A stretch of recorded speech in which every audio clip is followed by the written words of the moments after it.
नमस्कार, आप देख रहे हैं प्राइम 9 भारतवर्ष और आपके साथ मैं हूं साक्षी। आइए नजर डालते हैं देश और दुनिया की तमाम 10 बड़ी खबरों पर। सुशांत सिंह राजपूत केस को लेकर जारी जांच के बीच ड्रग्स मामले में गिरफ्तार रिया चक्रवर्ती को सशर्त जमानत मिल गई है। बॉम्बे हाईकोर्ट ने रिया को 1 लाख के मुचलके पर जमानत देते हुए कहा है कि उन्हें नजदीक के पुलिस स्टेशन में हर 10 दिन में अपनी मौजूदगी दर्ज करानी होगी। साथ ही उन्हें अपना पासपोर्ट भी जमा करना होगा। हाईकोर्ट ने रिया के साथ ही दीपेश और सैमुअल मिरांडा को भी जमानत दे दी है, लेकिन रिया के भाई शौविक और अब्दुल बासित को जमानत याचिका खारिज कर दी गई। माना जा रहा है कि आज शाम 6 बजे तक रिया चक्रवर्ती जेल से बाहर आ सकती हैं। सुशांत सिंह राजपूत केस में ड्रग्स एंगल की जांच कर रही एनसीबी ने रिया को 8 सितंबर को गिरफ्तार किया था और इससे पहले स्पेशल एनडीपीएस कोर्ट ने रिया और शौविक की न्यायिक हिरासत 20 अक्टूबर तक बढ़ा दी थी। नागरिकता संशोधन कानून के खिलाफ दिल्ली के शाहीन बाग में हुए विरोध प्रदर्शन को लेकर सुप्रीम कोर्ट ने अपना बड़ा फैसला दिया। सुप्रीम कोर्ट ने स्पष्ट शब्दों में कहा है कि विरोध प्रदर्शनों को लेकर शाहीन बाग जैसे सार्वजनिक स्थलों पर कब्जा करना स्वीकार्य नहीं है। कोर्ट ने कहा है कि सार्वजनिक स्थानों पर अनिश्चित काल तक कब्जा नहीं किया जा सकता, जैसा कि शाहीन बाग में विरोध प्रदर्शन के दौरान हुआ। कोर्ट ने यह भी कहा है कि प्रदर्शन निर्धारित जगह या इलाकों में होना चाहिए। नागरिकता संशोधन कानून के खिलाफ हुए शाहीन बाग आंदोलन पर कोर्ट ने यह भी कहा है कि शाहीन बाग इलाके से लोगों को हटाने के लिए दिल्ली पुलिस को कार्रवाई करनी चाहिए थी। हिमाचल प्रदेश के कुल्लू जिले में बने अटल टनल में उद्घाटन के बाद दुर्घटनाओं का सिलसिला शुरू हो गया है। दुनिया के सबसे लंबे टनल में उद्घाटन के बाद से ही पर्यटक आने लगे, लेकिन वो नियमों का पालन नहीं कर पा रहे हैं और दुर्घटना का शिकार हो रहे हैं।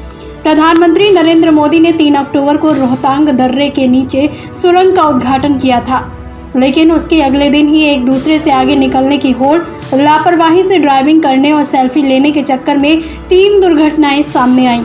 सीमा सड़क संगठन ने 1 दशक में कड़ी मेहनत के बाद 10,000 फीट की ऊंचाई पर सुरंग का निर्माण कार्य किया। बीआरओ ने स्थानीय अधिकारियों को टनल में मोटर चालकों की निगरानी के लिए पुलिस की निगरानी के लिए तैनात नहीं करने का दोषी ठहराया।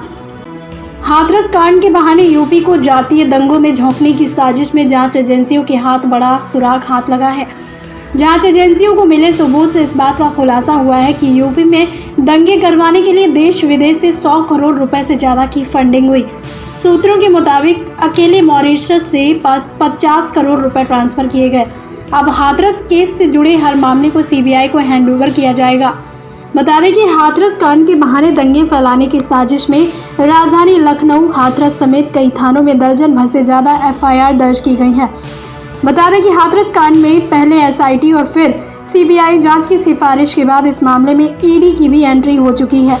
हाथरस को लेकर बनी website justice for Hathras victim की जांच ईडी करेगा। दरअसल जांच एजेंसियों को शुरुआती जांच में पता चला है कि पीड़िता को न्याय दिलाने के नाम पर रातों रात एक वेबसाइट बनाई गई। उसके तहत यूपी में जातीय दंगा फैलाने की साजिश रची गई थी। वीडियो 2 लोक जनशक्ति पार्टी के अध्यक्ष चिराग पासवान बिहार विधानसभा चुनावों में मुख्यमंत्री और जेडीयू अध्यक्ष नीतीश कुमार पर न केवल बयान देकर हमलावर बने हुए हैं, बल्कि भाजपा की बागियों के सहारे उनके उम्मीदवारों के खिलाफ बड़ा दांव भी खेल रहे हैं। इससे जेडीयू खेमे में बेचैनी है। लोजपा अध्यक्ष ने जेडीयू की एक और सीट के लिए मुश्किलें खड़ी कर दी। चिराग ने बीजेपी की पूर्व विधायक उषा विद्यार्थी को पालीगंज विधानसभा से टिकट दिया है। 2010 में वो इस सीट से विधायक रह चुकी हैं।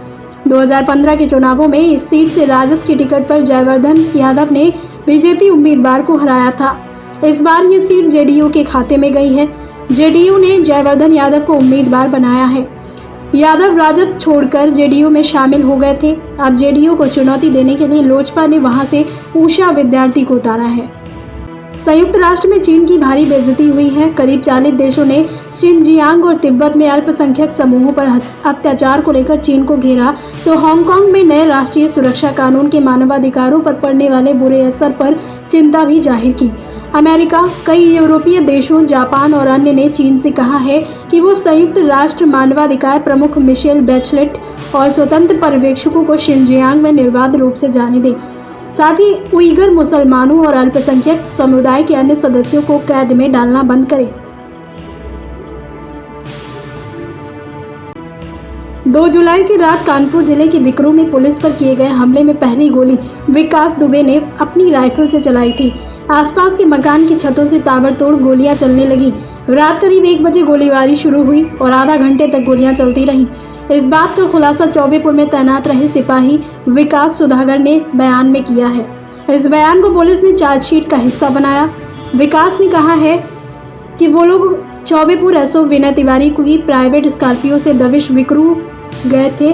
बेला क्रॉसिंग पर सीओ बिल्हौर देवेंद्र मिश्रा, शिवराजपुर एसओ महेश यादव और बिठूर एसओ कौशलेंद्र प्रताप सिंह पुलिस बल के साथ मिले।